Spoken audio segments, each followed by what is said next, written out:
Friends, welcome to my channel. आज हम जैसे ये आर्मोल में ब्लाउज़ के आर्मोल में फुगा क्यों आता है, ये आज मैं इस वीडियो में बताने वाली हूँ।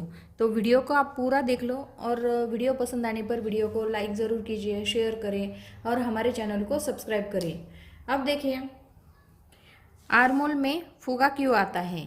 बहुत सारे लोगों का यह, जैसे जो लेडीज सिलाई का काम करते हैं, तो इनका बहुत जो रेगुलरली सिलने के बाद जैसे नए नए सिलने वाले होते हैं, उनसे ये प्रॉब्लम हो जाता है।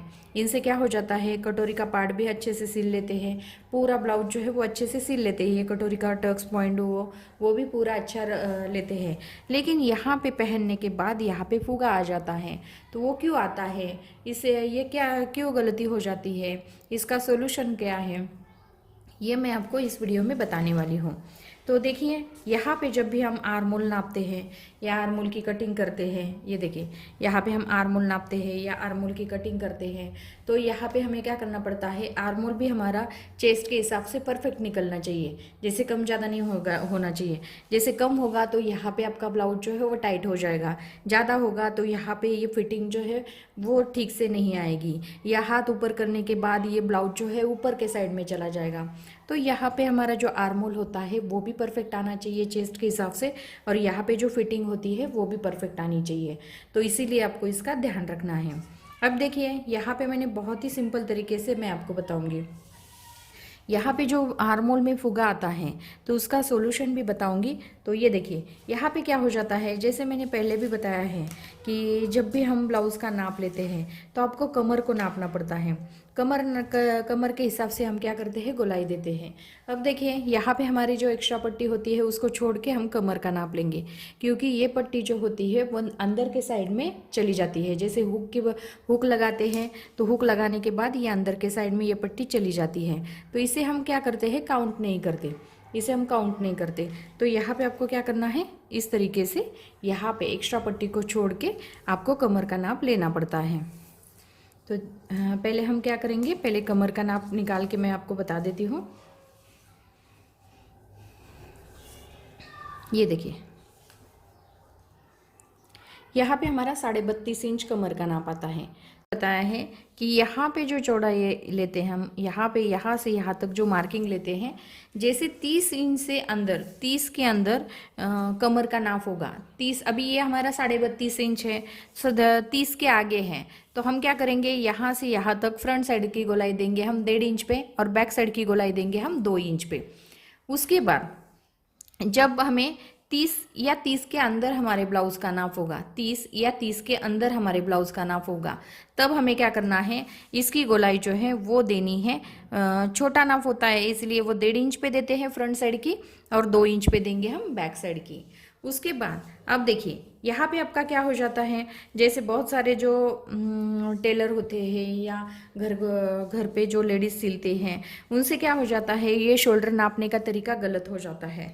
मैंने स्पेशली वीडियो भी बनाया है उसके ऊपर, शोल्डर को कैसे निकालना है, कैसे नापते हैं। तो यहाँ पे जब हम शोल्डर को निकालते हैं, जब हम ये शोल्डर नापते हैं, ये परफेक्ट आपका शोल्डर आएगा। जैसे यहाँ से यहाँ तक नापेंगे, ये परफेक्ट शोल्डर निकालना आपको आ जाएगा, क्यों, या चेस्ट के हिसाब से आपको पता चल जाएगा कि शोल्डर कैसे रखना है।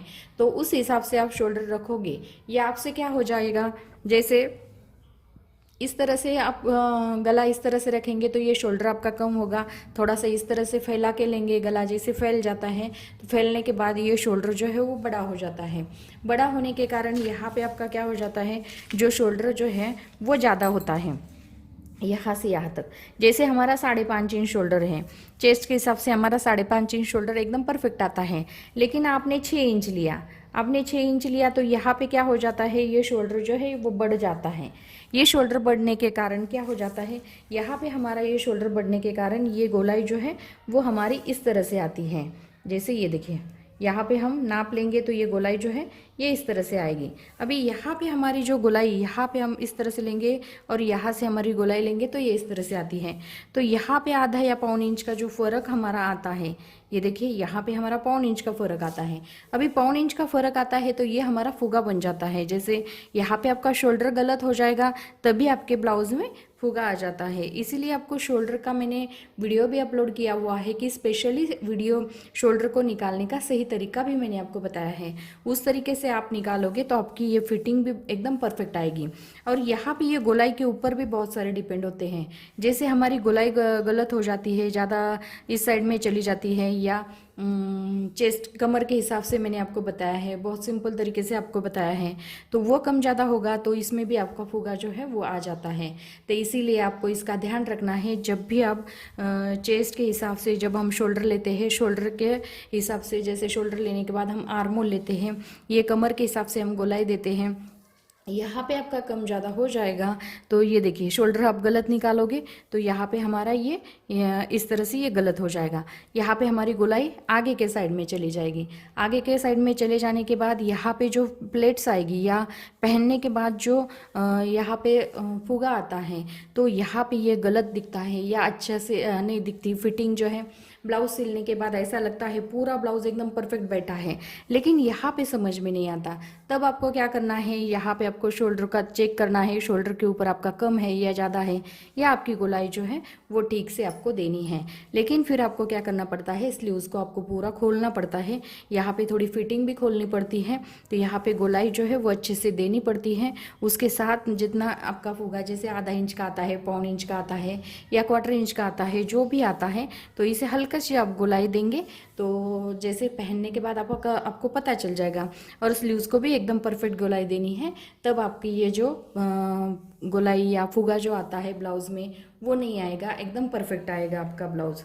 तो इस तरीके से आपको क्या करना है, ये ब्लाउज में जो फुगा आता है इसका सॉल्यूशन मैंने आपको बताया है, और क्यों आता है ये भी मैंने आपको बताया है। क्योंकि जब हम क्या हो जाते हैं सॉल्यूशन, मतलब यानी कि हम तो सॉल्यूशन बता देते हैं, लेकिन हमारी गलती कहाँ पे हुई है ये भी हमें ध्यान रखना है। क्योंकि यहाँ पे ये भी समझ में आना चाहिए आपको कि हमारा शोल्डर ज़्यादा हो गया, शोल्डर यहाँ पे आ गया, तो यहाँ पे हमारी ये देखिए यहाँ पे हमारी ये जो प्लेट्स आएगी और पहनने के बाद ये जो फुगा है, जैसे यहाँ पे ये फिटिंग तो परफेक्ट बैठेगी, लेकिन ये जो स्लीव्स की फुगा है या प्लेट पड़ती है वो इस तरह से आएगी, तो इसका आपको ध्यान रखना है।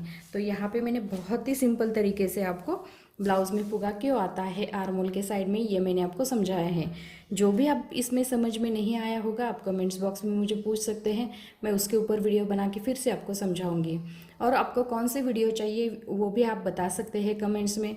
जो भी जैसे भी मेरे एडजस्ट हो जाएगा, या जैसे भी पूरे एक साथ तो मैं अपलोड नहीं कर सकती, लेकिन रोज़ मैं आपको जो भी कमेंट्स आते हैं उनके ऊपर जैसे वीडियो बना के आपको सिखाऊंगी। तो ये वीडियो पसंद आने पर वीडियो को लाइक ज़रूर कीजिए, शेयर करें और हमारे चैनल को सब्सक्राइब करें।